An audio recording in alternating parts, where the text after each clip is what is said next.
The club pros are graduates of New Mexico State. Yeah, I knew that. That's been a pretty good program. Yeah. That's Sonny, are great. we ready? Commissioners, I'm really sorry for being There late. he is. I've got Yeah. issues going on. Hi, Judy. Nice to hear your Hi. voice, Judy. Welcome. Thank you very Well, much. We're Sorry even I'm late. happier than usual to hear from you. So, Good morning.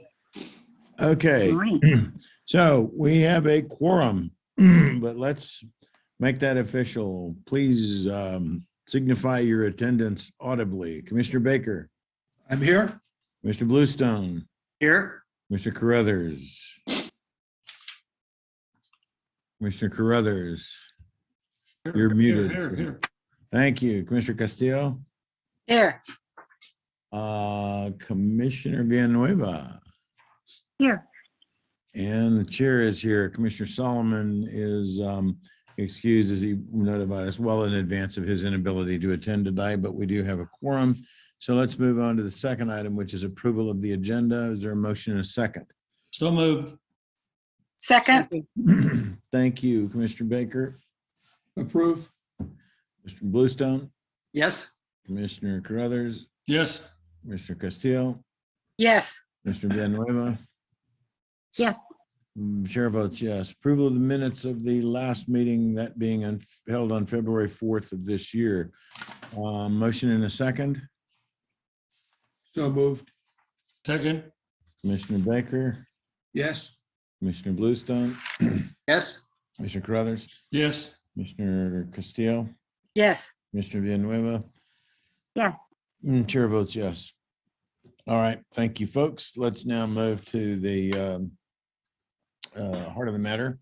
Item number 4, the overview of 2022 projects, Office Growth Financial Disclosure Act, Campaign Reporting Act compliance. Jeremy?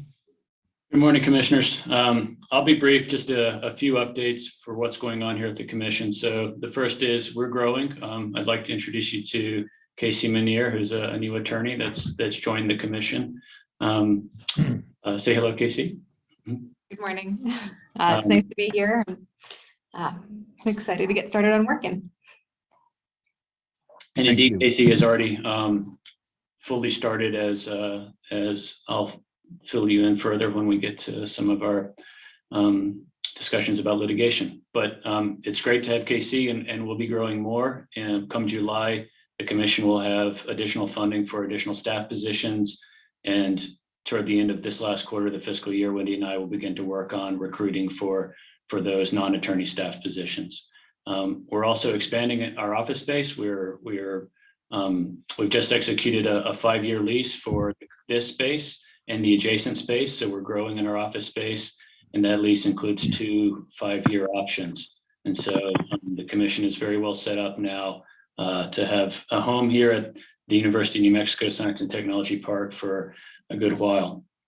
So that's the brief updates on growth. There's a few projects that we'll be working on this spring and summer related to compliance under the Financial Disclosure Act and the Campaign Reporting Act. And I would just like to alert you about what we'll be doing, the staff will be doing between this meeting and the next meeting. So the Financial Disclosure Act project is one that we've been working on with the Secretary of State's office for over a year now. We've put together some Excel spreadsheets to track financial disclosure filings. There's about 675 odd persons in the state of New Mexico that under the Financial Disclosure Act have an obligation to yearly file their financial disclosures. The state has never really got a good grasp on ensuring compliance with the Financial Disclosure Act, but we're getting there. Today, the Secretary of State's office is supposed to send to us their kind of final list as to who they could not achieve voluntary compliance with under the Financial Disclosure Act for the 2021 filings. That was 2 Januaries ago. So that's some time has passed since then. But in May, the Secretary of State's office will kind of give us a view of who they could and couldn't achieve voluntary compliance with respect to the 2022 filings that were due at the end of this past January. And so once we get all of that information in and we kind of review it, come the June meeting, I think we'll be ready to make some recommendations to you as a commission for what to do in terms of some enforcement decisions with respect to the Financial Disclosure Act. So that's one thing that we'll be working on between this meeting and the next meeting.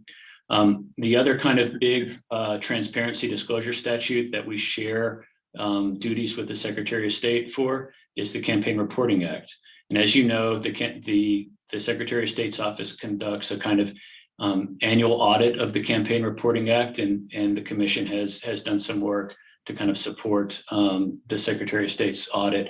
We're going to do something a little different between this meeting and the next meeting. So as a staff, we're going to go through the contributions and expenditure reports for the biggest races, the gubernatorial primary races, the AG's races, and we're gonna kind of give those contribution and expenditure reports a look of our own. Those reports will be coming due on April 11th and May the 9th for the current kind of primary election cycle. And so we're gonna kind of go through those contributions and expenditure reports and just have our own look to make sure that the contribution limits are being complied with, that there's no dark money issues that might give us pause. And also come the June meeting, we hope to kind of present you with a view of what we think with respect to the largest, most important races in this primary and general election cycle in 2022. So that's just a few brief updates that's unattached to what else we have going on in the meeting today, and just to give you a sense of how we're growing and what we're doing as a staff. Thank you, Jeremy. Anybody have any questions on Jeff? You have anything? Any comments? Stuart? Yes, thank you, Judge. Thank you, Jeremy. Would you also just update us on the departure of Sonny and his possible replacement? And Sonny, is the judge and others, I think all of us have said, we're going to miss you very much and we want to wish you well, but I just wondered what your own schedule was like and what's going to happen there. Happy to do that, Chair and Commissioner Bluestone. So I was trying to save Sonny's valediction toward the end of the meeting, but as many of you might know, Sonny has already joined the Air Force. He's a sworn airman now, and he will be leaving the commission in mid-May. I have already hired for Sonny's replacement, a young woman who's graduating the University of New Mexico at the end of the spring semester in May. Her name is Suha Musa, and she'll be joining the commission a few weeks after she graduates. And but you know, it's going to be very difficult, if not impossible, to replace Sonny. Sonny's been with us from the beginning. He's had an enormous impact on this agency, and I know that he'll be going from success to success with his career in the Air Force, and I'm very, very proud of him. As are we all. Thanks. Anybody else have anything on this agenda Yes. item? Yes, Mr. Chair, or not on Sonny leaving. No, on this agenda item. Go Oh, ahead. on this agenda item, okay. When we first started the commission, I was a little leery that we wouldn't have much trade. We wouldn't have much business, and I've seen the business grow and grow, and I think it's going to continue to grow. So I welcome the new staff, because I know the staff we've had at this point have worked very hard. But if we get one more law like the Notary Public law added to our arsenal, you're going to need a whole lot bigger staff. But I'm glad that we're able to expand, because I think it's needed, and I think the work of the State Ethics Commission is only just beginning. I think it's going to be an ever-growing piece of business for Jeremy and his gang. Thank you. Anyone else? All right, let's move on to item number 5, Advisory Opinion 2022-03. Jeremy, the floor is still yours. Okay, thank you, Chair. This is a pretty straightforward opinion. The questions presented are the following. A member of the State House of Representatives has a son who is a fencing and welding contractor. Can the son legally bid on state projects like right-of-way fences for the Department of Transportation or other state projects? And a related question, the son of the spouse of a member of the legislature is a building contractor who holds a GB 98 license and a degree in engineering. Can the son bid on state-funded jobs that are offered by schools, cities, villages, state agencies, and others? And these questions mainly call for an application of Section 1016(9)(a) of the Governmental Conduct Act. That's the section that governs contracts between state agencies and legislators' family members. And the opinion advises that yes, both the member's son and the son-in-law and their businesses may bid on state agency construction projects so long as three conditions are met: that the member has disclosed, the member of the legislature that is, has disclosed any substantial interest that the member might have in the business of the son or the son-in-law. Two, the state agency awards the contract, if the state agency is to award the contract to the son or son-in-law in accordance with the provisions of the procurement code. And the state agency must award the contract to the son or the son-in-law or their businesses under a procurement vehicle that's not a sole source or a small purchase contract. And this opinion is a straightforward application of Section 9(a) of the Governmental Conduct Act, and both the children of members of the legislature and their children-in-law are covered by the same statutory provision. And so that, Chair, I submit the draft opinion to the commission for its approval. Thank you. Well, let's have a motion and a second, and then we'll have a discussion. Is there a motion and a second to Move approve? adoption? second, Thank you. Is there any discussion? I'll slowly Yeah. go around. Jeff? I have a question. One of the conditions is that the member discloses any substantial interest the member might have in the business. How is that disclosure made? The Chair and Commissioner Baker, that's a good question. I don't believe the Governmental Conduct Act speaks to how precisely the disclosure is made. The disclosure certainly should be made to the state agency that's involved in the procurement. So that state agency and the CPO of that state agency is aware of the member's interest. But beyond that, I don't have a further elaboration. Walker, do you have anything to add? Yes, there is a form, I think authored by DFA that is a part of the contracts review process that requires the contracting entity to warrant or disclose whether or not they are a legislator or a business owned by a legislator. And so I think that the disclosure becomes a part of the contract file, and you know, as a matter of practice, these forms are accessible to as public records to the extent they're you know, obviously the process is adhered to uniformly, but that's my awareness. That's my understanding. Yeah, Walker is speaking to the state agency certification form, I believe, that is part of the procurement packet. And that's one way that the state tries to ensure compliance with these disclosure laws, but it's not exclusive. Thank you. Stuart? Yes, thanks, Judge.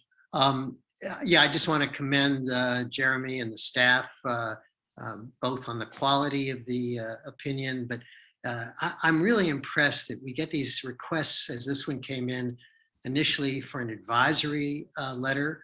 It came in on January 31, and the advisory letter response was February 1st. I mean, the next day.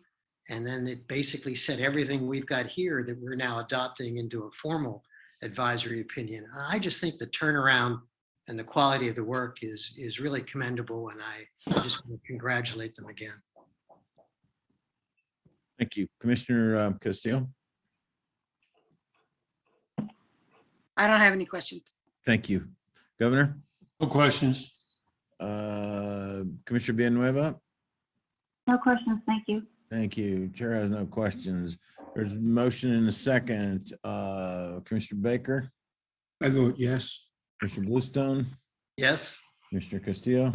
Yes. Commissioner Carruthers, Yes. Commissioner Villanueva. Yes. Chair votes yes. Let the opinion issue. Thank you. Next item. Okay, thank you, Chair. The next item is advisory, a draft of advisory opinion number 2022-04. This, this opinion treats the anti-donation clause. And the question presented is the Taos County Cooperative Weed Management Area, the CWMA, has applied for about a $20,000 grant from the Forestry Division of IMNERD to address noxious weeds on forest adjacent land located in Taos County and owned by Southern Methodist University. The Taos chapter of the Native Plant Society of New Mexico, a 501c3 nonprofit, is one of the members of the Taos Cooperative Weed Management Area and has agreed to be the fiscal sponsor for the project. And the advisory, the request for advice kind of came into the commission. Is there an anti-donation clause issue with this arrangement? The advisory opinion does a few important things. It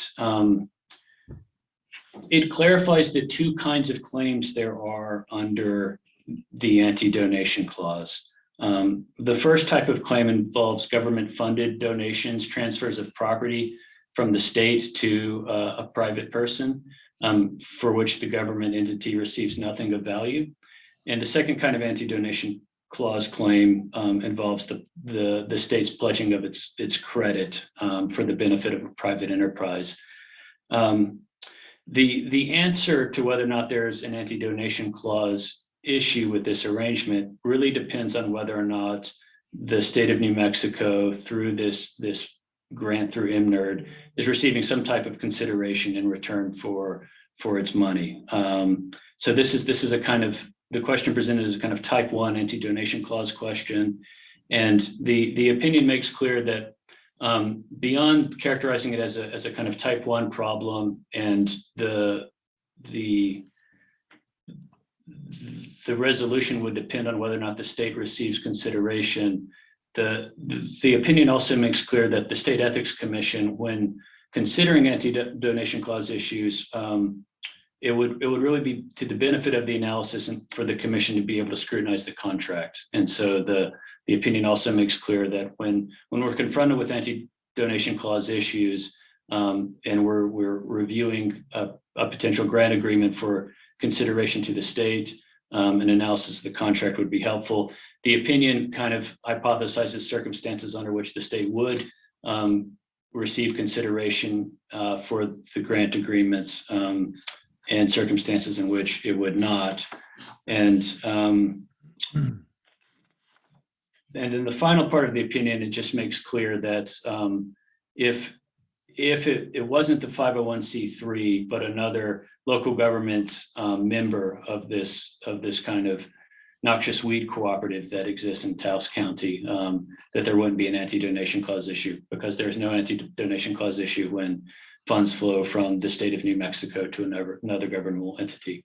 So what this opinion does is kind of lays out some of the basic groundworks and the jurisprudence of the anti-donation clause. And I think to that extent, it will be a kind of helpful part of the commission's work on its statutes and the anti-donation clause for which it has jurisdiction. And with that, Chair, I'd present this to the commission for its approval. Thank you. Is there a motion and a second? Move approval. Thank you. Any discussion, Jeff? I just have a question. Does anybody know if the state has, as part of its due diligence, has a piece of paper, kind of a checklist that says this particular contract does not violate the anti-donation provision? When I can speak from an experience at DFA did check for anti-donation clause issues with respect to grant agreements and HB2 money and junior bill money that came through DFA that was going toward local governments through the local government division. Also, the Board of Finance has a process by which it kind of checks for anti-donation clause compliance. There is to my knowledge, no overall uniform way of checking for anti-donation clause issues. And it's probably also worth noting that in some circumstances, it seems as though the anti-donation clause is more observed in the breach. I won't go into it, but there are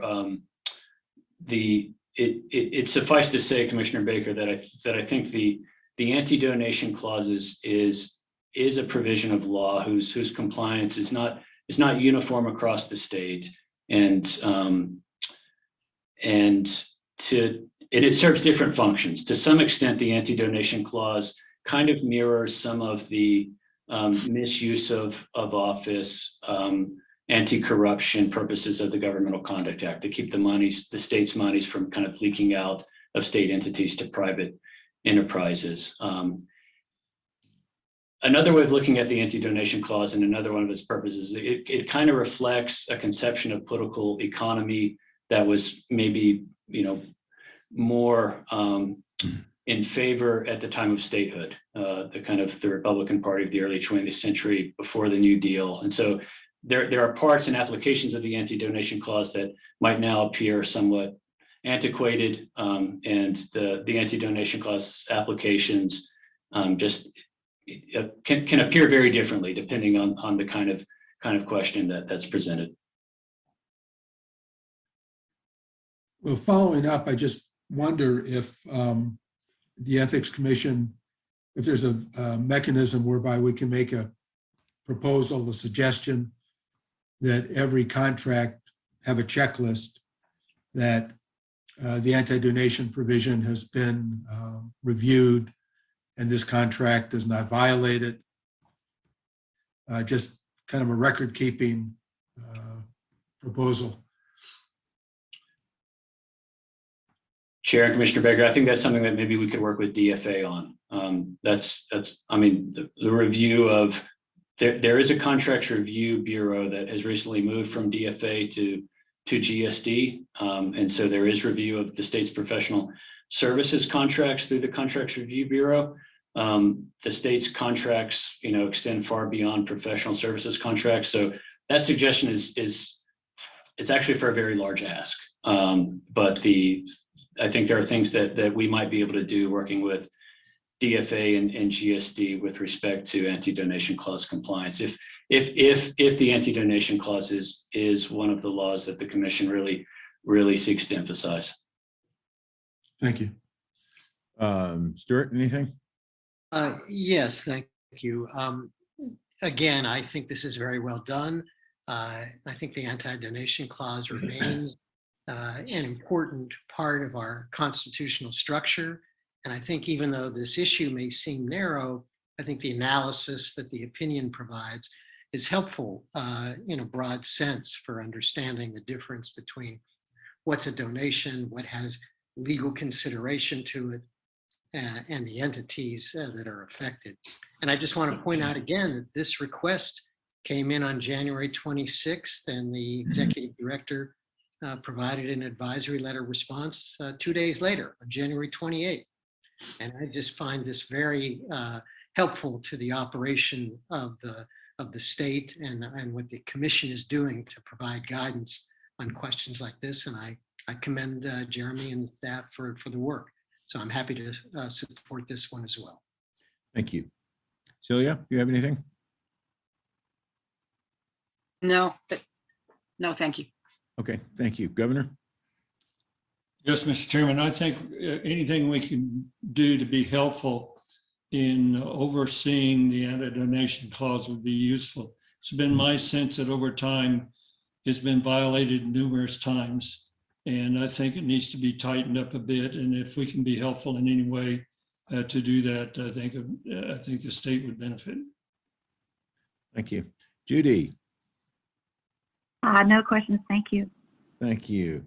I don't have any questions. I would note that I always thought the Taos County Cooperative Weed Management Area was a 60s rock band, but I guess I'm re-educated on that today. So that having been all said and accounted for, there's a motion and a second. Commissioner Baker? Yes. Commissioner Bluestone? Yes. Commissioner Castillo, Yes. Commissioner Carruthers. Yes. Commissioner Villanueva. Yes. Chair votes yes, let the opinion issue. Thank you very much. Now on to advisory opinion number 2205. Okay, thank you, Chair and Commissioners. This next advisory opinion, I think is probably there's a kind of scaling up in the order of importance as to this advisory opinion as opposed to the prior two opinions. This advisory opinion, the commission confronts two very interesting questions that kind of come in the wake of Citizens United and in the evolution of campaign finance law over the past 10 years or so. The first question is, may New Mexico political committees that make contributions to candidates, office holders, and candidates solicit unlimited contributions from allowable persons on behalf of political committees that make only independent expenditures? To kind of rephrase that in maybe an easier to understand way, the question is can PACs, office holders, and candidates raise money in unlimited amounts for what are known as super PACs or independent only expenditure political committees? Super PACs is the kind of, in the federal context, the term that it has attached to these types of political committees who make only independent expenditures and can raise unlimited contributions and make expenditures in unlimited amounts in the kind of wake of Citizens United. So the first question is, again, can PACs, office holders, and candidates fundraise in unlimited amounts for super PACs? And the second question presented is, if the answer to that question is yes, may candidates and office holders solicit unlimited contributions from allowable persons for an independent expenditure committee that will make expenditures to support the candidate or office holder who is soliciting funds on the committee's behalf? Breaking that question down again, the question is can a candidate or an office holder fundraise for unlimited contributions to a super PAC that uses or that makes expenditures to support that same candidate or office holder in whatever election that they might be contesting, or to support their election, their campaign? So the first question is yes, political committees can fundraise in unlimited amounts for super PACs, for political committees that make independent expenditures only. And this answer really follows from a statute that the legislature enacted in SB 3 in 2019, which was a piece of legislation that kind of got the state's Campaign Reporting Act more in compliance with Citizens United and Republican Party of New Mexico versus King, which was the 10th Circuit opinion that was kind of applying the principles of Citizens United to New Mexico's Campaign Reporting Act. And under the provisions of SB 3 and which are codified at 11934.7, the contribution limits that the Campaign Reporting Act impose on persons don't apply to independent expenditure only committees or political committees that have segregated bank accounts from which they make independent expenditures. And so kind of as a consequence of that statute and the principles in Republican Party of New Mexico versus King, the law is that political committees can raise in unlimited amounts for independent expenditure only committees. And the opinion also points out this is kind of consistent with another piece of Republican Party of New Mexico versus King, which allowed what are called hybrid PACs, which is a political committee that receives contributions and makes part of expenditures and makes contributions to candidates from one bank account and from a segregated bank account makes independent expenditures. And Republican Party of New Mexico versus King kind of said that the First Amendment protects the existence of hybrid PACs, and that kind of principle was codified in SB 3 in 2019, allowing a PAC to have a segregated bank account from which it makes independent expenditures only, and to say that the contribution limits don't apply to that segregated bank account. So that's forgive my long-windedness, but that's a kind of an explanation for why part of the answer to the first question presented is yes, PACs can fundraise in unlimited amounts for super PACs. Second, the whether or not candidates or office holders can fundraise in unlimited amounts for super PACs really depends on the answer to question 2. So the answer to question 2 is no. A candidate or office holder cannot fundraise in unlimited amounts for a super PAC that makes expenditures to support that candidate's election. And the reason why is in the advisory opinion, the opinion kind of points out how the definitions of independent expenditure and coordinated expenditure under the Campaign Reporting Act would apply to this kind of situation, as well as the Secretary of State's rules interpreting the Campaign Reporting Act with respect to what is and what is not a coordinated expenditure. But the analysis is if a candidate fundraises for a super PAC and that super PAC turns around and makes expenditures supporting that candidate's election, then under New Mexico's Campaign Reporting Act and the rules that the Office of the Secretary of State has promulgated, that expenditure by the super PAC is a coordinated expenditure. It's been coordinated with the fundraising of the candidate. And because that super PAC has made a coordinated expenditure, it no longer makes independent expenditures only. And once it no longer makes independent expenditures only, the contribution limits kind of kick back into place and apply. And so a candidate or an office holder can still fundraise for a super PAC or for a PAC that makes expenditures in support of their election, but subject to the contribution limits, which in the state of New Mexico is $5,200 in the primary election cycle and $5,200 in the general election cycle. So whereas PACs can fundraise in unlimited amounts for super PACs, a candidate who fundraises for a super PAC that turns around and supports their own election cannot fundraise in unlimited amounts. That fundraising is subject to the Campaign Reporting Act's contribution limits. So it's very technical, and I apologize for the kind of complexity of the Campaign Reporting Act and the campaign finance law and how complex it has become. But I think that this opinion should provide a decent amount of guidance to folks that are contesting elections, that are raising money for political speech in the current election cycle and election cycles to come. And so with that, Chair, we submit this one to the commission for its approval. Thank you, Jeremy. Motion and a second, then we'll ask for discussion. Move to approve. Second. Okay, discussion and questions. Jeff? Yeah, I want to make sure I understand. Probably would be easier if I'd ever run for office, then I'd understand how this stuff works.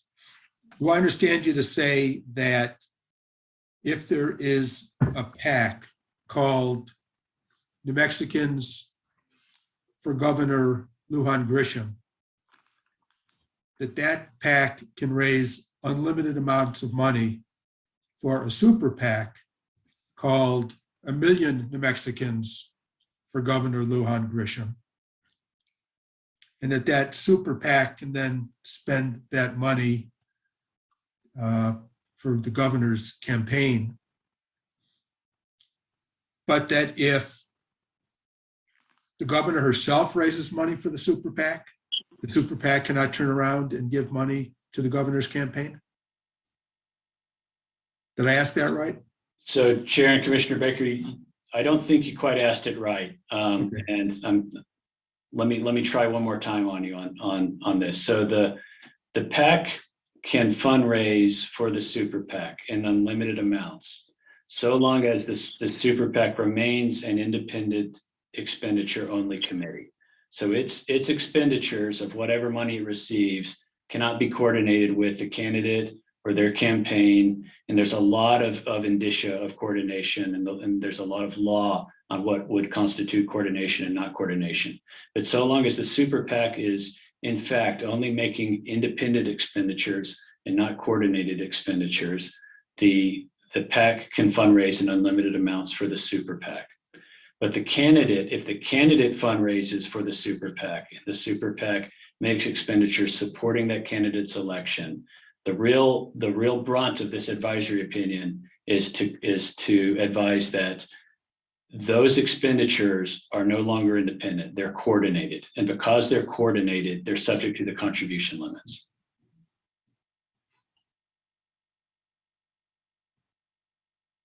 Again, because I've never run for office and I've never been intimately involved with anyone who has run for office, I'm going to guess that there's a lot of stuff that goes on in the weeds where whether something is or is not coordinated gets real fuzzy.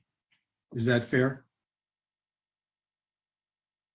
It's fair. It's also fair to recognize the kind of hydraulic pressure that money kind of has on our elections. And there's a kind of, I think, continual arms race between participants in our elections at very high dollar amounts and regulators that are trying to do the best they can with the current law to enforce contribution limits with respect to coordinated expenditures. And so I guess it's fair to say that it can be difficult to prove that an expenditure is coordinated, but I wouldn't want to say that the law is fuzzy with respect to what expenditures are independent versus coordinated. Thank you. Stuart? Thank you. I think this is incredibly complex, but also very important. And I think Jeremy's done an outstanding job here in laying it all out. I guess I do have a couple of questions as I've read it through and thought about it more. As a practical matter, I think as long as an independent expenditure committee is limited to a ballot question, I don't see any problem with a political committee or a candidates committee raising money for that super PAC that is just focused on making independent expenditures on a ballot question. And I think Jeremy's done a good job of laying it out in the opinion, the hypotheticals that address Jeff's situation on a candidate raising for a super PAC, which then in turn gives contributions back to the candidate, that would be prohibited as appearing to be, at least at some level, in concert work that would be prohibited under our statute. I guess my question is, Jeremy, are there other committees, other super PAC committees besides for a ballot question? Other independent expenditure committees that you can envision that a candidate or some political committee could raise money for, where that theoretically that independent expenditure committee would then not make a contribution that would benefit the person or entity that made the contribution? And I'd just like to get that explained a little bit more. You know, if it is something other than a ballot question, super PAC, independent expenditure committee that receives the money, how that could work how they could receive funds and then make expenditures that wouldn't directly benefit the person or entity that made the contributions. I don't know if I'm being clear, but I'm trying to work through the other entities besides ballot question entities. Sure. So Chair and Commissioner Blueston, I think I understand your question. And thanks for pointing out the ballot question piece that is covered in this opinion. There are circumstances where, and the draft opinion does not, it kind of expressly says we're not addressing the following. And for example, suppose a governor fundraises for a super PAC that makes expenditures in support of all of the candidates of that governor's party in the House of Representatives. This opinion does not say that those expenditures are necessarily coordinated, that for where the candidate who is the beneficiary of the expenditures is a different candidate than the candidate or office holder who's doing the fundraising, we would go and we would look to all of the other indicia of coordination that are in the law to discern whether or not there has been coordination with the fundraising and the expenditure. This opinion is more limited in what it's addressing. It's the circumstance where a candidate is fundraising for the ostensible super PAC in amounts that are above the contribution limits, and the super PAC is spending to support the election of that same candidate. That's where we draw the line and we say, hold on, there's coordination here under the Campaign Reporting Act and the Secretary of State's rules. You can't do that, the expenditures are no longer independent, they're coordinated. And thus when the candidate raises money for the super PAC that's spending to support his or her election, that's subject to the contribution limits.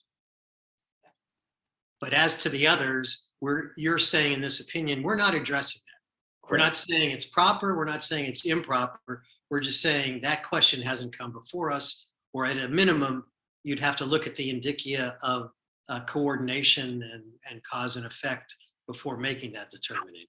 Yes, sir. I think that's clear. I'm happy to support this. I think it's a very important contribution, if you'll excuse the pun, to this issue of independent expenditures and what cannot be raised for them and how they expend money. So I'm very impressed with it, Jeremy. Good job.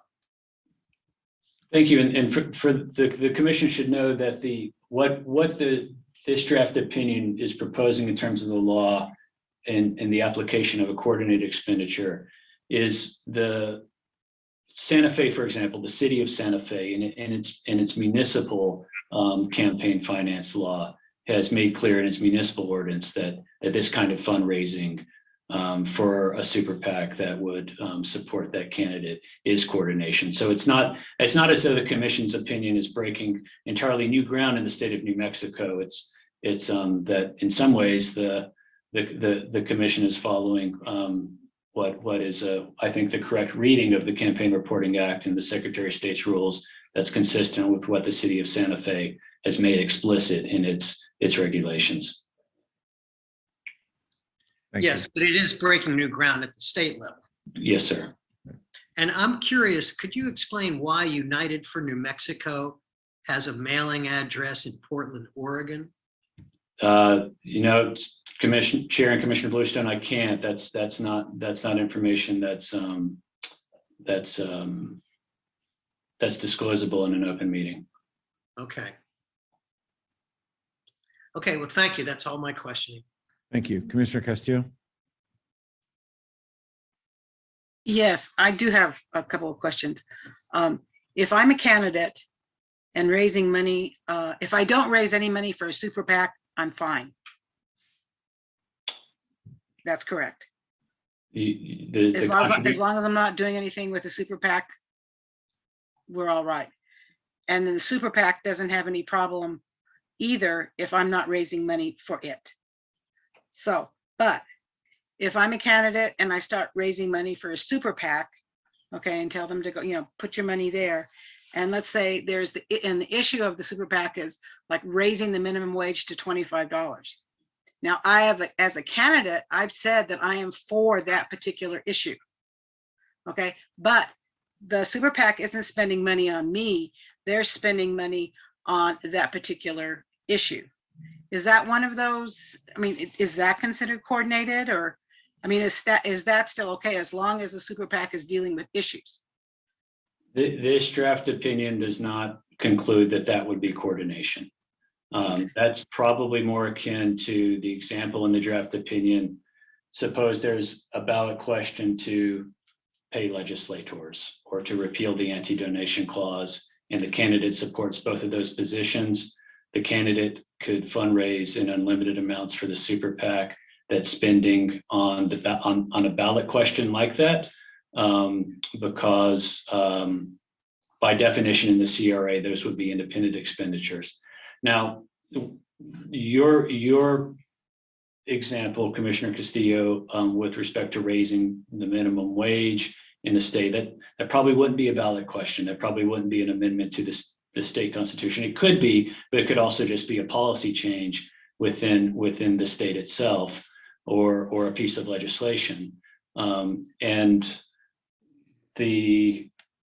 nothing in the example that you just gave, even though the candidate might, be in favor of that policy, what you said didn't seem to me, or in the context of the opinion, to be spending that supports the election of that candidate.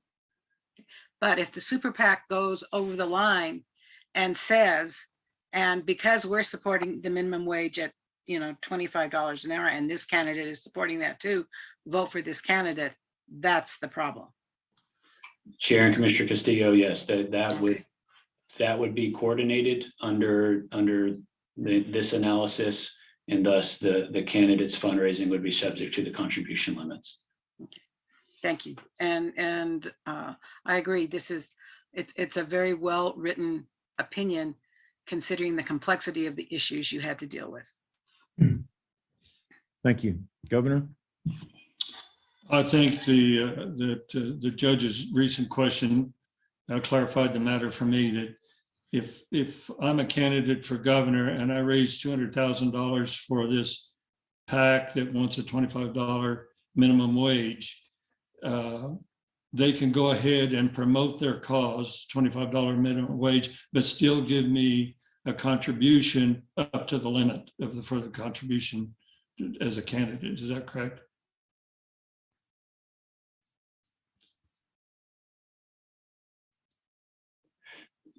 Chair and Governor Crothers, I think I caught the majority of that. And okay, what happens is I raise $200,000 for the PAC for a $25 minimum wage, and then they turn around and say, well, we're going to support candidates who we understand support a $25 minimum wage, and we will give them up to the maximum allowed as a candidate. Is that correct? So, Chair and Commissioner Crothers, I think that's walking toward coordination, but again, the opinion addresses the simpler question of just the PAC, spending to support the election of that candidate, and calling that coordination. And I think the questions that you're raising are kind of the next questions, perhaps down the line, that we haven't quite encountered yet. But if it's a coordinated situation, can the PAC still give me the money up to the limit? If it's coordinated, the candidate can still fundraise in amounts up to the contribution limit for the PAC. So a coordinated expenditure, the law treats a coordinated expenditure as a contribution, and contributions are subject to the $5,200 limit per election cycle. Okay. Anything else, sir? Nope. Okay, Commissioner Villanueva, do you have any questions or points? No, I just want to say that it is a very complex issue, and I think the advisory opinion is is written very clearly. I appreciate the additional discussion from the commissioners. There's just a lot to digest. Agreed. Okay, there's been a motion and a second. So the question is called. Commissioner Baker? I'll vote yes, Okay, with the caveat that not everything which is legal is ethical. And we're going to be revisiting this issue multiple times in the future. right. Commissioner Bluestone? Yes. Commissioner Castillo? Yes. Commissioner Carruthers? Yes. Commissioner Villanueva? Yes. And the chair votes yes. The opinion shall issue. Thank you, Jeremy. Next item on the agenda, I believe, is to go into executive session upon there being a proper motion and second in order to discuss the administrative adjudicatory proceedings, attorney-client privilege matters pertaining to litigation. Is there a motion and second? So moved. Second, Commissioner Baker, yes. Commissioner Bluestone, Yes. Commissioner Castillo, Yes. Commissioner Carruthers, Yes. Commissioner Villanueva. Yes. Chair votes yes. All right, we will go into executive session. And as is carrying the tradition, we will do so in conjunction with a 5-minute or so break. Thank you. Sonny, you want to do the magic?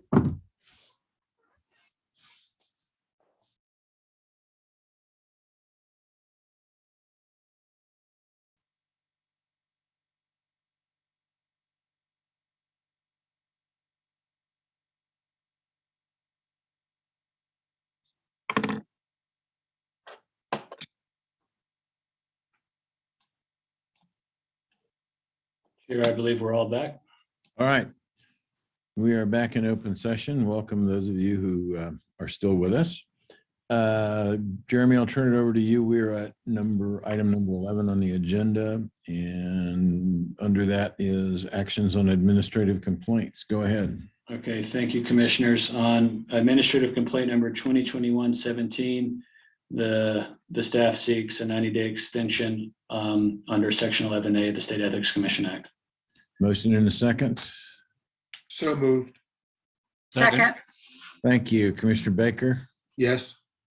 Commissioner Bluestone, Yes. Commissioner Castillo, Yes. Commissioner Carruthers, Yes. Commissioner Villanueva. Yes. Chair votes yes. Next item. Thank you, Chair. Under administrative complaint number 2021-26, the staff also seeks a 90-day extension under Section 11A of the State Ethics Commission Act. Motion in a second. So move. Second, Any discussion? Hearing none. Commissioner Baker, yes. Commissioner Bluestone, Yes. Commissioner Carruthers, Castillo, Yes. Commissioner Carruthers, Yes. Commissioner Villanueva. Yes. Chair votes yes. Motion carries. C, Thank you, Chair. In administrative complaint number 2021-27, the staff seeks an order referring potential violations of the Law Enforcement Training Act to the Law Enforcement Training Academy, the Attorney General's Office, and the Secretary of Energy, Minerals, and Natural Resources. is there a motion, a second? So moved. Second, Okay, any discussion? Hearing none. Commissioner Baker, yes. Commissioner Bluestone, Yes. Commissioner Castillo, Yes. Commissioner Carruthers, Yes. Commissioner Villanueva, Yes. and chair votes yes. Motion carries. Okay, thank you, Chair. And administrative complaint number 2021-28, the staff seeks a 90-day extension under Section 11A of the State Ethics Commission Act. Motion is second. Moved. So So moved, moved. Thank you. It's been moved and seconded. Any discussion? Hearing none. Commissioner Baker, yes. Commissioner Bluestone, Yes. Commissioner Castillo, Yes. Commissioner Carruthers, Yes. Commissioner Villanueva, Yes. And the chair votes yes. Motion carries. E, Okay, E, in administrative complaint number 2021-38, the staff seeks a 90-day extension under section 11A of the State Ethics Commission Act. motion second. So So moved. moved. Thank you. It's been moved and seconded. Is there any discussion? Hearing none, Commissioner Baker, Yes. Commissioner Bluestone, Yes. Commissioner Castillo, Yes. Commissioner Carruthers, Yes. Commissioner Villanueva, yes, chair votes yes, motion carries. F, Okay, F, in administrative case 2022-02, the staff seek an order dismissing the claims against the respondent for lack of jurisdiction. a motion and a second, So move. Second? moved and seconded. Any discussion? Hearing none, Commissioner Baker, Yes. Commissioner Bluestone, Yes. Commissioner Castillo, Yes. Commissioner Carruthers, Yes. Commissioner Villanueva, yes, chair votes yes. Thank you. Motion carries. G, Okay, thank you, Chair. And Chair, this is the administrative case in which I'll remind you, you are recused from 2022-04. The staff seeks an order dismissing all claims in this case except for two claims under Section 3 of the Governmental Conduct Act against two of the individual respondents. motion and a second. So So moved. moved. Any discussion? Hearing none, Commissioner Baker, Yes. Commissioner Bluestone, Yes. Commissioner Castillo, Yes. Commissioner Carruthers, Yes. Commissioner Villanueva, yes, and chair is having recused, does not register a vote. Thank you. Motion carries. And the final item on this list is H.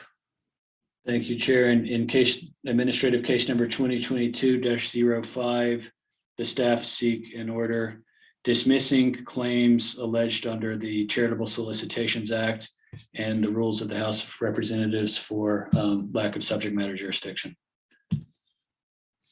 Motion is second. So moved. Second. Thank you. Any discussion? Hearing none, Commissioner Baker, Yes. Commissioner Bluestone, Yes. Commissioner Castillo, Yes. Commissioner Carruthers, Yes. Commissioner Villanueva, yes. and chair votes yes. Motion carries. Thank you.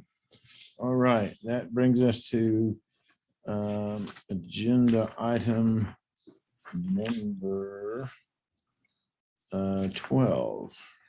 No, I'm sorry, administrative matters under the revised uniform law and notarial. Okay, thank you. Notarial. Thanks. Thank you, Chair. And in Re Notary Public Commission of Romero, 2022, NPO2, the staff seek a motion to enter a default order revoking Ms. Romero's Notary Public Commission and disallowing her to apply for another commission until the notice of contemplated action has been resolved. Thank you. Is there a motion and a second? So moved. Any discussion? Thank you. Commissioner Baker, Yes. Commissioner Bluestone, Yes. Commissioner Castillo, Yes. Commissioner Carruthers, Yes. Commissioner Villanueva. Yes. Chair votes yes. Motion carries. Order may issue. Item B. Okay, thank you, Chair. And in Re Notary Public Commission of San Diego, 2022, NPO3, the staff seek a motion to issue a notice of contemplated action against Ms. San Diego. Thank you. Motion a second. So So move. moved. Any discussion? Hearing none. Commissioner Baker, Yes. Commissioner Bluestone, Yes. Commissioner Castillo, Yes. Commissioner Carruthers, Yes. Commissioner Villanueva. Yes. And chair votes yes. Motion carries. Thank you. Okay, thank you, Chair. And in Re Notary Public Commission of Cairo, 2022, NPO6, the staff seek a motion for the commission to approve a settlement agreement between the commission and Ms. Cairo to the effect that Ms. Cairo's notary public commission is suspended for 90 days until June the 30th, 2022. Thanks. So moved. Thank you. It's been moved and seconded. Any discussion? Hearing none. Commissioner Baker, Yes. Commissioner Bluestone, Yes, Commissioner Castillo, Yes, Commissioner Carruthers, Yes. Commissioner Villanueva. yes, Chair votes yes, motion carries, settlement is approved. That goes to D. Okay, in Ray Notary Public Commission of Bratcher, 2022 MPO8, the staff seek a motion to issue a notice of contemplated action to Ms. Bratcher. Thank you. Motion and second. so move. second, Thank you. Moved and seconded. Any discussion? Hearing none. Commissioner Baker, Yes. Commissioner Bluestone, yes, Commissioner Castillo, Yes, Commissioner Carruthers, Yes. Commissioner Villanueva. yes. Chair votes yes, motion carries. And the final item under that, Is in Ray Notary Public Commission of Mates, 2022 MPO9. The staff seek a motion to dismiss this complaint because the Notary Public's Commission expired in November of 2005. motion and second. so move. second, Thank you. Moved and seconded. Any discussion? Hearing none. Commissioner Baker, Yes. Commissioner Bluestone, yes, Commissioner Castillo, Yes, Commissioner Carruthers, Yes. Commissioner Villanueva. Yes. Chair votes yes. Thank you. That concludes those items. On now to number 12, resolutions. Jeremy, Here, I believe I'll turn this over to Commissioner Bluestone, who I believe has formed a motion. fine. thank you. Yes, I move that the commission authorize the filing of a civil action for a governmental conduct act violation by an elected official. Is there a motion and second? Second. Okay, it's been moved and seconded. And is there any further discussion? Hearing none. Commissioner Baker, Yes. Commissioner Bluestone, Yes, Commissioner Carruthers, Yes. Commissioner, I'm sorry, I got those out of line. Too many Cs. I'm still on last year. Commissioner Castillo.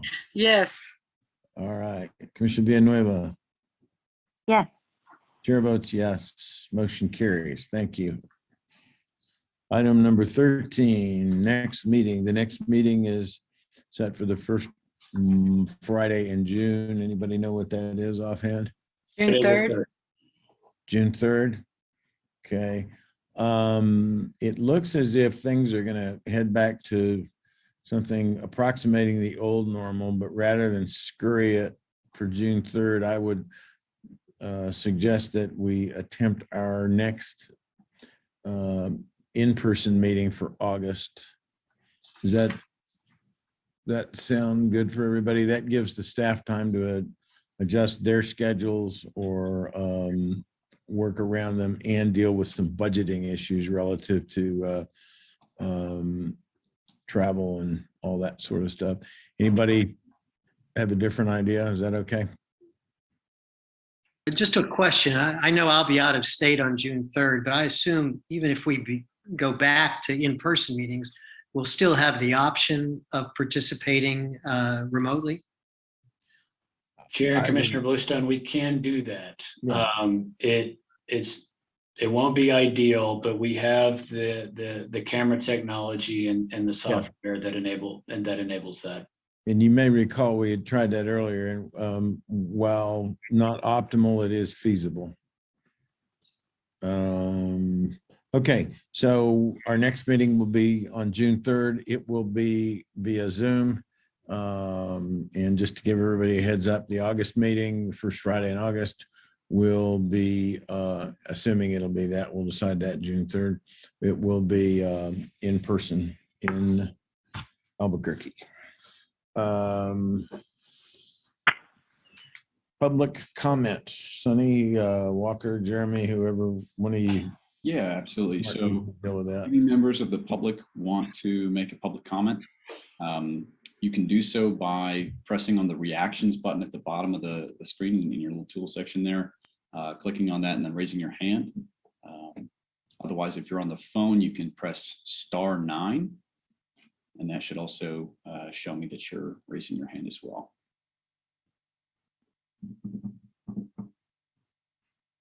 I don't see it at the moment. I'll jump in here and take this opportunity, if that's okay, to make a public comment as well, just because this is very likely my last commission meeting. Is that all right? Absolutely. Right. So, as you know, as Jeremy mentioned, I enlisted in the U.S. Air Force, and so my early ship date is May 17th. So they can't take me before then unless something dramatic happens. But I won't be with you all the next commission meeting. So I just wanted to say, thank you so much. I just wanted to express, profound gratitude to the entire commission, all of the staff. This really has been two of the most exciting and morally and professionally fulfilling years of my life. And, the staff have been so amazing to work with. Every single one of them have taught me so much. All of you have been like absolutely model public servants for me, especially in an era where, there's so much political division. Seeing the quality and commitment of your decisions and your conduct has been moving and has been create a lasting impression for me, and something I'll definitely take with me. And of course, I have to definitely give special thanks to Jeremy for giving me this opportunity to begin with, just because it's a deep part of my kind of personal moral code to leave every place that I've lived better than I found it. And knowing that I was leaving New Mexico, I have been long searching for some opportunity that would have a lasting impact, and I genuinely believe that my time here at the commission will come to fruition in that way, and has over these last 2 years, from everything that I can tell. So thank you to all of the staff. Thank you to all the commissioners, and I'll definitely keep in touch if anybody wants updates from Sonny on that Air Force adventures. Or Sonny- help with your backgrounds. Yeah. Sonny, what are you going to be doing in the Air Force? What is your For this career path? For this first tour, I'm hoping for something in intelligence. But regardless of what I have to do this first term, that's the eventual trajectory. So is all intelligence level kind of jobs and hopefully analysis. So Good luck. thank you. Thank you. Thank you, Sonny.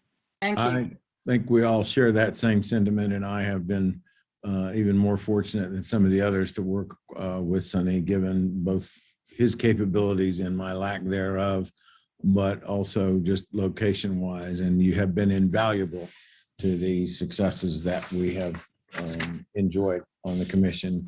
And on a personal note, I'll miss your company. Likewise. Good. Thank you so much. Thank you. If there is nothing further, I don't see any hand.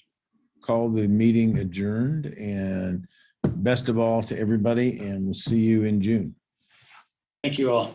Thank Thank you. you. Thank you. Hey, everybody. Stay Y'all well. be safe.